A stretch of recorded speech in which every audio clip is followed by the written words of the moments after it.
Evening, Council. I just wanted to go back to a discussion we were having at our last meeting about the human rights amendment that some of us have proposed putting forward. I have to admit, I know some of you weren't on council the last session, but you're really slow learners.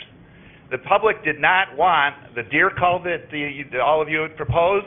The public won. The public did not want water reservoirs. The public won. And now you're trying to make us believe that the public has come to you again. We do want a human rights amendment, a human rights ordinance in Rochester Hills, because Tom McMillan, our state representative, has tried to put forth the idea that we should handle this at the state level. Well, you know what? It's not going to get handled at the state level. We have Republicans in charge of everything, and it's just not going to happen. So we do need to handle this at the local level. 19 other communities have handled this at the local level, and I received a despicable robocall over the weekend, and I'd like to play it for everyone here today. Hopefully it'll work.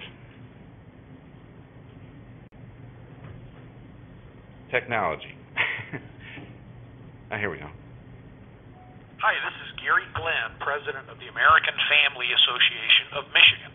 Please join us in thanking the Rochester Hills City Council for saying no last week to a small handful of homosexual activists who tried to bully the council into adopting a discriminatory special rights ordinance.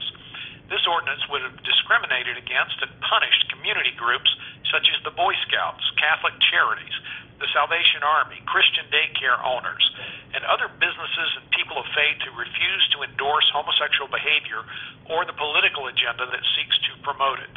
Please also join us in thanking State Representative Tom McMillan for working in Lansing to try to stop these kinds of discriminatory ordinances statewide. Thank you. You know what, Council? I'm not going to thank you. I will thank Ravi Alamachi. He did stand up for this ordinance, and I hope more of you as we go along, because we're not going away. You may think you handled it at the last meeting.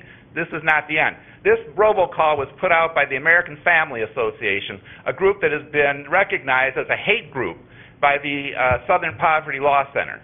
So this is not the kind of people that we want coming into Rochester Hills. I would think we would choose love over hate and peace over war, and let's get this handled. Tom McMillan is, he's at the right hand of Gary Glenn, the guy that put out that robocall. And I hope that we can handle this in a more mature way. This is an important issue for Rochester Hills. We want to welcome everyone to the city, and I hope that City Council recognizes we can do this the easy way, or we can do it the hard way. And the hard way is not going to be pleasant for most of you gentlemen sitting up there. Thank you very much. Next up is Tim Maurer.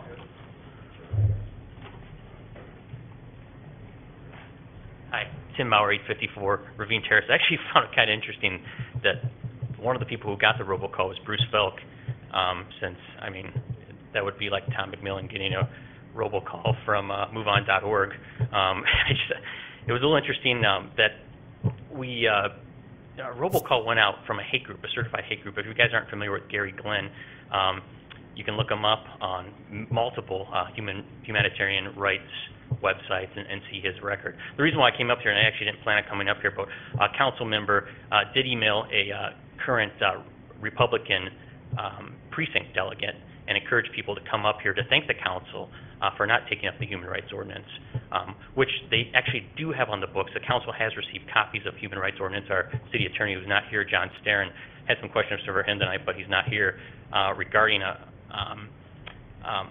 human rights ordinance that he did write, that the council does have. So I was hoping that a couple council members, specifically Nathan Klomp and also Adam Kokendorfer, could maybe opine on what they think of a hate group sending a robocall out to families in Rochester Hills. I know Mr. Yalamachi will comment, but I was hoping them, being people who have supported the ordinance, could comment on this. Frankly, I think it's really sad. I think that you have somebody who's not from Rochester Hills, doesn't live in Rochester Hills, not even from Michigan, sending a message of hate to our citizens.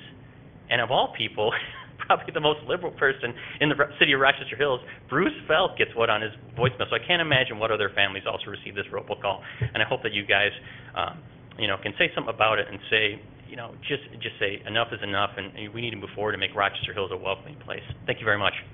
Next up, Stevie Morris.